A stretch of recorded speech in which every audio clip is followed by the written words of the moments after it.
Good morning. Welcome to the Smart Life Club. This is the Coffee Break Show, and I'm Vickie Helm.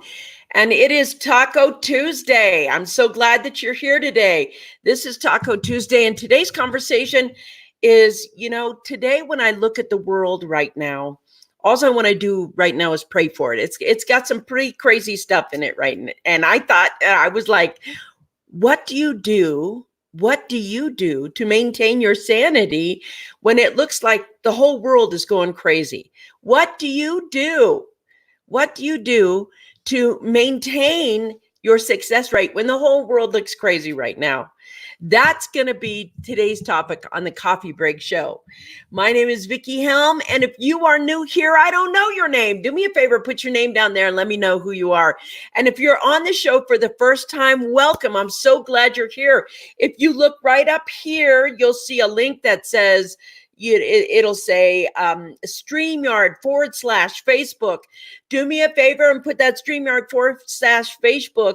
Click that and it'll give me permission to see your name. And if you're watching this after it's aired, do me a favor and put hashtag replay there. If you're on YouTube, welcome to YouTube Live. I'm Vickie Helm. This is a Coffee Break Show. We are so glad you're on. Do me a favor though, put your name down. I see you guys coming on. Thanks for being here. I'm so glad you're here today.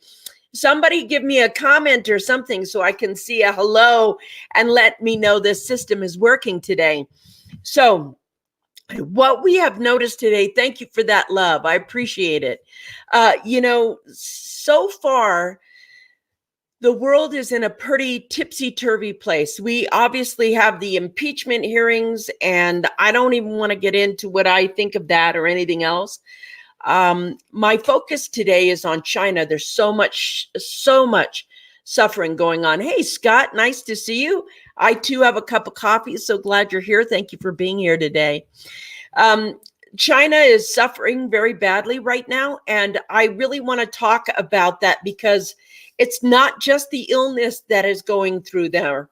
It is the lack of freedom that has been removed for the well-being of people. They are so inundated with curfews and things like that because this has gotten so out of hand for them. And I thought to myself while I was reading about it, what would it feel like to suddenly have your freedom taken away? Like you have to be in your house. You can't be out on the streets.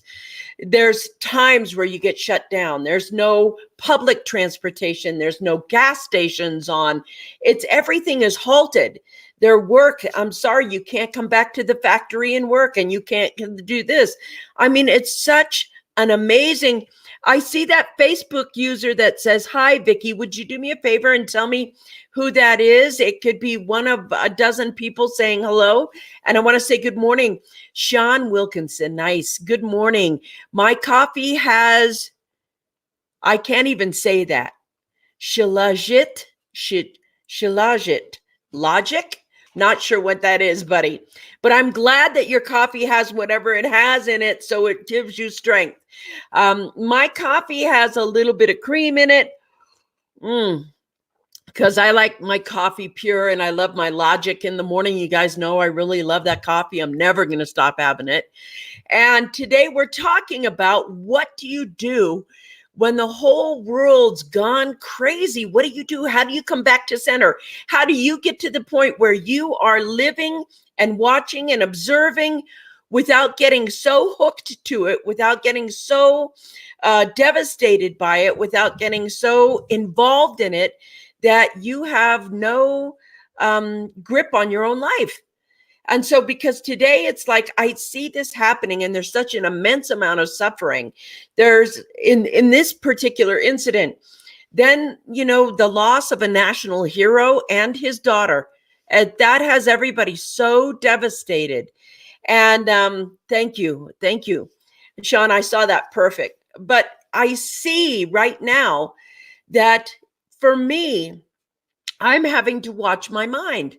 Part of me says, I don't want to accept reality as it is. So I'm arguing with reality. I mean, how crazy is that? And then part of me thinks, okay, if I don't accept reality, then I'm going to pray like something about reality is off. And like something about reality in this moment is imperfect. And that's the whole point of what I do. I challenge what I'm telling myself about reality, because what is happening now is happening now. And the sheer perfection of what's happening now is beyond my comprehension in this moment, in this nanosecond of a moment, because there's part of me that thinks, this is not perfect. This is wrong. This isn't good. These people are suffering. This family is suffering. This thing is bad. This thing is, can you hear what my mind is saying about the present moment? So what happens when you get to the point where the present moment and you begin to argue, like, this shouldn't be happening, this is wrong, something isn't right here? We have all these things that we say. I'm mourning, there's such a loss, this is a loss, this is this. We continue to say it. It's like the news media is lying, this is a loss, this isn't that. And we say these projections, we say these things, believing them. And what we focus on grows. The world gets more crazy. And then all of us get to the point where we start arguing with reality. We don't want to accept reality as it is. We want to shape reality into how we want the whole world to look, even though that's not my job. My job is to participate with my experience of it and talk to me. Talk to me in a way that observes what I'm doing. Because what I do here, it's the same thing Sean Olsen always says. How you do anything is how you do everything. So if you're arguing with reality here, you're arguing with reality in here. If you're arguing with it out there, it's how you think, it's how you are. The beauty of looking at what you do when the whole world's gone crazy is it's an observation of how you do most anything, or argue with anything, or say, how can we be more compassionate? How can that saying there's no compassion? How can we be more active? How can we be more this? How can we be more that? You can be more by observing what it is that you're saying to yourself about everything that's happening. And I look at that and I see human suffering. Why do I see human suffering? Because I've been taught that that's what I'm seeing. That's exact. It's hard to say that. I've been taught that this is a tragedy. I've been taught that this is what loss looks like. I've been taught that this is what disease looks like. I've been taught that this is what freedom doesn't look like. I haven't even questioned myself. And I want to go deeply within this today, because what you do when the whole world's gone crazy determines what you do now, what you do tomorrow, what you do the next day, how you represent yourself, how much success you can have, how you connect with your life, how you actually grow your spirit. It has everything to do with being present to who you are in this moment. Some people are on vacation in Thailand right now, and they're not even thinking about anything else but being present in the moment to their vacation. Some people are, living in the moment, in the area of everything around them going crazy. Now, I have a friend named Donald who's probably somewhere. There he is. Hey, Donnie, nice to see you. I have a friend named Donald, and he loves to point this out, loves to point this out. He's one of my business partners. And we were in Puerto Rico, I don't know, must have been about June or July or August, or I don't remember. But they have this beautiful place with this beautiful overlook, with this, it's so beautiful. It's just mind boggling. And it's all tropical, and there's flowers everywhere, just flowers everywhere. And we're in the pool, this pool, and it's just gorgeous.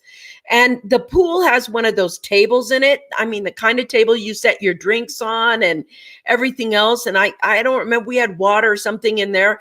And you could sit at the table and talk, or you could swim around the pool, whatever you want. One of those really beautiful, ritzy places that are really gorgeous. And so when we were sitting at the table, he goes, "Isn't it weird how crazy the world is right now? But look at us. We're in this beautiful place with its gorgeousness around. Everything's gorgeous. And it seems like the whole thing is falling apart. But look at us. We're in this beautiful, gorgeous place where it's safe and absolutely stunning. We have all the food, all the this that we want, all the everything. Hang on a second. I want to say hi to everybody. Hi, everybody. Hi, everyone. Interesting. I had to look that up. Cool.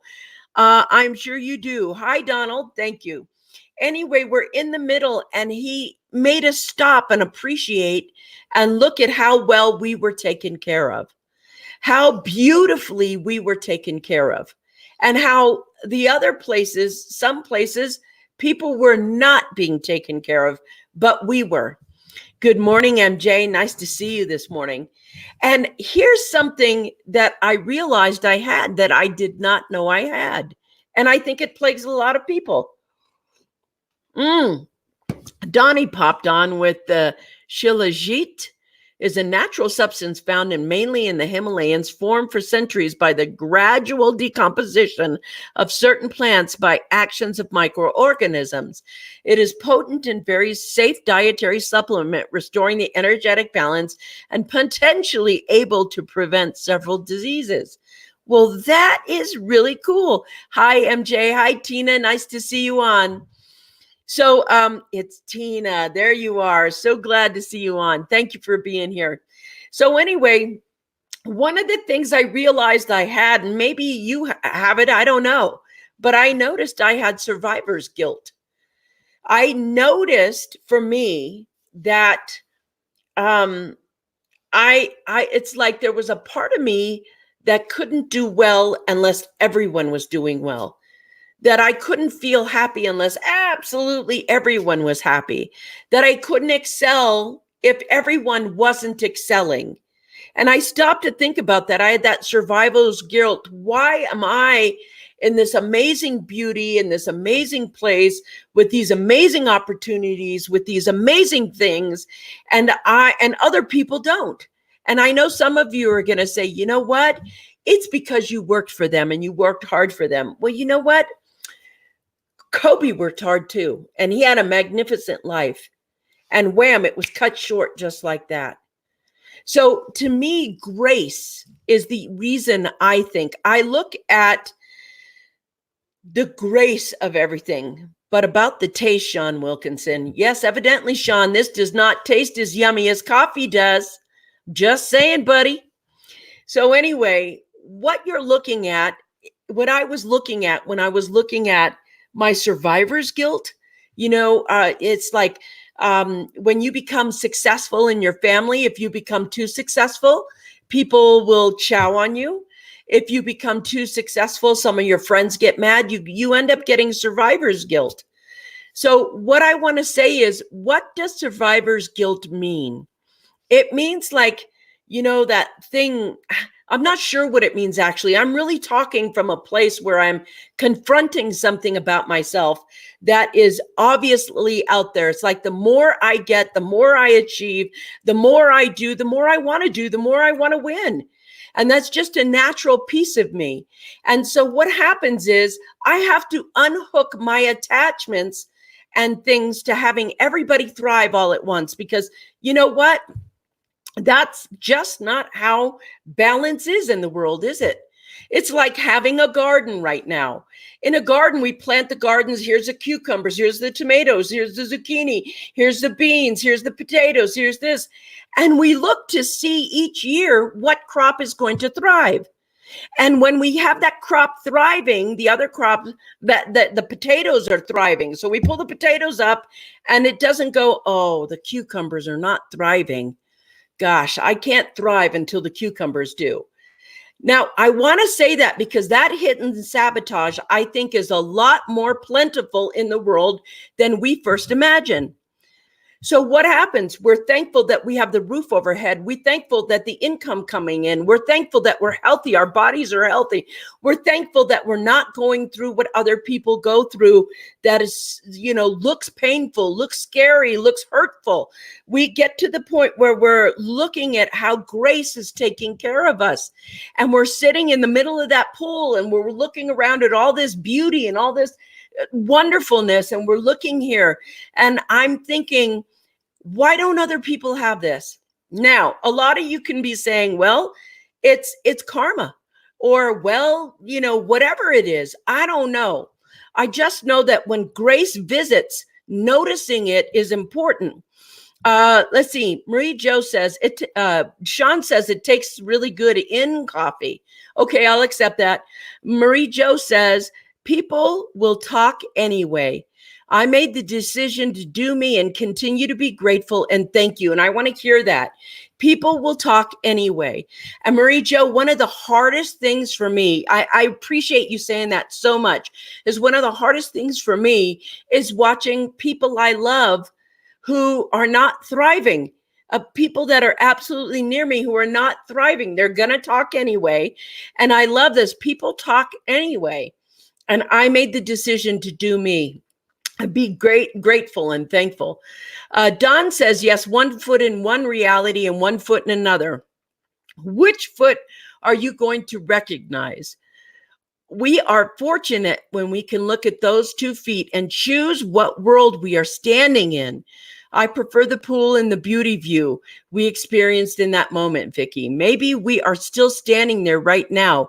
We just don't always see it. I totally see that. I totally see that as I look at the world. What do you do when you have what I call survivor's guilt? That's the only thing I can feel it. It's like when you're thriving in the garden, when you're thriving in the garden and some of the other plants aren't, or maybe the temperature of the garden is absolutely perfect for you to grow in. I'd like to think that I'm that type of vegetable or weed or whatever you want to call it that grows well in any climate, under any circumstances. Dude, I am kale. And so, that's where the whole green, sturdy plant, no matter where I'm planted, I'm going to thrive. No matter where I'm planted and what circumstances happen, I'm going to thrive because I want to train my mind to do that. That's it. And so when I work hard at that, then whatever soil I'm planted in, I'm going to figure out how to grow and develop. That's just it. So let's see. Survivor's guilt is real. Decades ago, this is Karen. Decades ago, I worked for a company that had its first layoff in 125 years. About 10% employees were gone in one day. Wow. Even though they were treated very respectfully and given months of severance, those of us who were left were happy, relieved that we were still there. We were devastated by those who had gone. The company provided counseling for those who were laid off and those who were not. Yes. So when I see things happen in the world like floods and fires and this, and I'm looking at dear friends having to go through tragedy and things like that, it makes me thankful for my life. So thankful. I'm so grateful and thank you. And also, I fought to get to this place. I've worked really hard to get to this place, but that doesn't mean you're safe. That doesn't mean that just because you worked hard to get here, that everything's going to be just perfect. It's a continuous working at this. It's the continuous willingness to do you, to be here, to be thankful and grateful, to detach from what other people think of you, to detach from the story that you're telling yourself about their suffering and arguing with what is. When you argue with what is, the way I get around in this crazy world is to continuously, every single day, train my mind to act on my own behalf, because that's the only person I can act for. It doesn't matter how much I want you to succeed. It matters how much you want you to succeed. It doesn't matter how much I want me to succeed. Only the actions that I take for myself to succeed, those are the ones that are going to work for me. Those are the things that I keep working on every day. That's actually my passion. My passion is to be able to train my mind, to watch it, to become so observant and aware of what's around me that I'm not arguing with what is, but I'm observing what is out there and what is in here and what is in here, and listening in here in such a way that I'm not getting any other advice except the advice the divine wants me to go in, the direction they want me to go in. And trust me, I still argue with the divine. I have no idea why. It's crazy, but we do, don't we? MJ, Karen says that you're awesome. That requires incredible strength and boldness. Way to go. I totally agree with that. Live like kale, thrive where you are planted. Yes, I think that is a key, that you can thrive where you are planted. That's a skill set that isn't shared with the rest of the world. MJ says you can only control what you can control. That's right. That, MJ, that's our quotable today. You can only control what you can control. Everything else, you have to look at what your projections are, what you're telling yourself. What do you want to tell yourself? Remember, what we focus on grows. Whatever we focus on grows. Imagine a whole world that focused on thriving and what that meant. And we think somehow thriving doesn't include things that look unreal or painful or scary. Thriving is an ecosystem. Thriving is that there's birth, death, and sickness and health. Thriving is the whole ecosystem, everything there. And right now I'm feeling very thankful and grateful. And I'm also feeling like I want to, hold good energy for China. I think right now it's like they're unhealthy. There's no food, there's no work, things are at a stop. 60 million people are literally frozen in their homes. It's a lot to watch. It's a lot to look at. And our athletes that die with his daughter, that's very grief-stricken for me, a young person losing their life.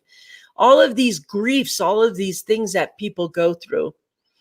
All I want to do is tell you that I will pray for you and have compassion for you always. And whatever it is that we're going through, make sure that you don't have survivor's guilt. Make sure that you have the ability to call yourself out right in the moment. Call yourself out.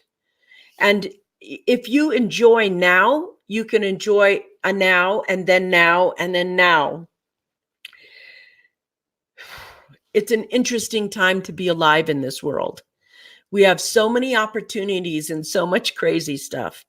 But the most interesting opportunity we have is that of being able to awaken. Hashtag watch everything. So for me, I like to lead with love. And I am a possibility thinker and a thrivable thinker. And I think that's a smart way to live, bada bing, pun intended. And I want to say that right now, I think love is the only answer we have moving forward. Everything that we do in love. Everything that we speak in love. Everything that we say to ourselves, we say in love. Anytime that we have that kind of soil, the soil of love, we can grow and create and prosper together. So Karen says, life, number one, train your mind to observe what is around you, and without being a part of it, listen to the divine, the small voice in your mind to guide your thoughts and choices. Ooh, I love that. And I'm going to end the show on that today. Life, number one, train your mind to observe what is around you, and without being a part of it, listen to the divine, the small voice in your mind or in your heart to guide you through your thoughts and choices. That's how we move forward.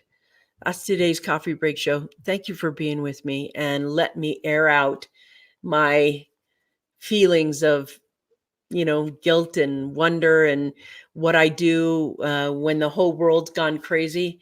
And whatever you do, take a moment to be grateful. Do you, and take a moment to be grateful. Mwah. See you guys later. Bye.